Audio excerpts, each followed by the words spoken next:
नमस्कार। आज हम एक ऐसी बात करने वाले हैं, एक ऐसा विरोधाभास जो आपको सोचने पर मजबूर कर देगा।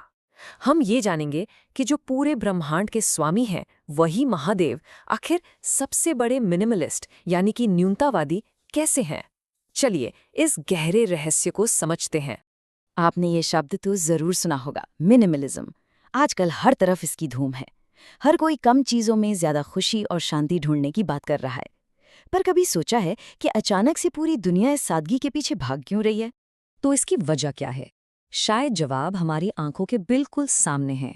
असल में हम सब एक ऐसी दौड़ का हिस्सा बन गए हैं जहां हम उन चीजों को पाने के लिए भाग रहे हैं जिनकी हमें सच में जरूरत ही नहीं है।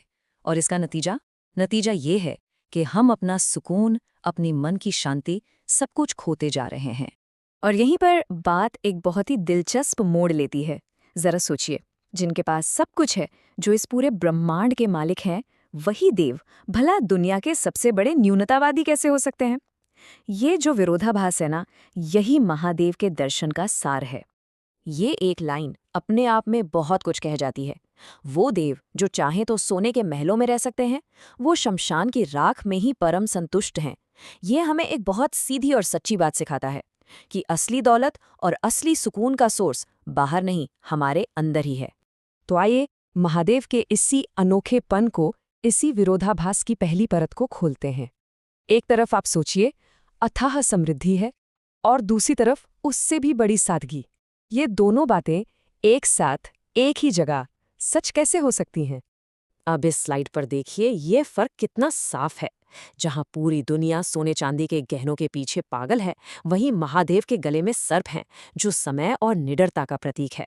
जहां लोग बड़े बड़े आलीशान महलों के सपने देखते हैं, वहीं महादेव शमशान में रहते हैं, जो जिंदगी की सबसे बड़ी सच्चाई की निशानी है।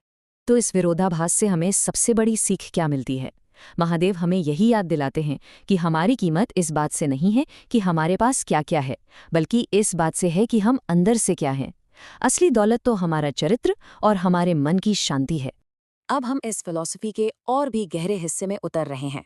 महादेव की इस जबरदस्त सादगी के पीछे का जो राज है, वो है शून्य। चलिए समझते हैं कि ये शून्य आखिर है क्या।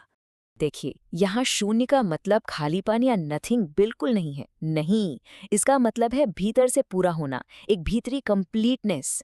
ये वो स्टेट है जब आप अंदर से इतने भरे हुए महसूस करते हैं कि आपको बाहरी दुनिया की किसी चीज की जरूरत ही नहीं पड़ती, न किसी की तारीफ की, न दिखावे की। आप अपने आप में ही संपूर्ण हैं।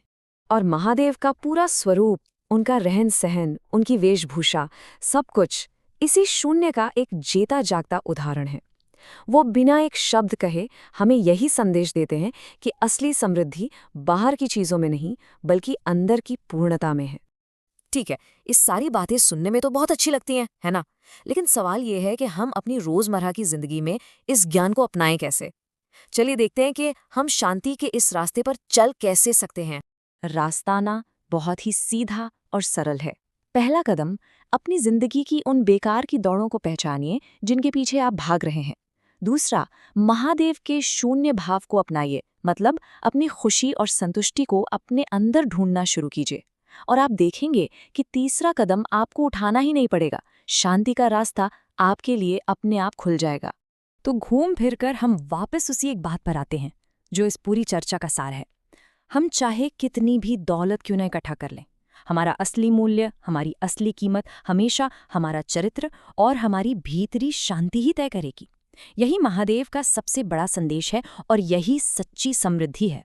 तो अगर महादेव के इस शून्य वाले विचार ने आपको भी प्रेरित किया है, अगर ये बात आपके दिल को छू गई है, तो नीचे टिप्पणी में शून्य लिखकर इस यात्रा का हिस्सा बनिए। इस संदेश को आगे बढ़ाइए ताकि और भी लोग इस बाहरी दौड़ भाग से हटकर भीतरी शांति पा सके। हर हर महादेव।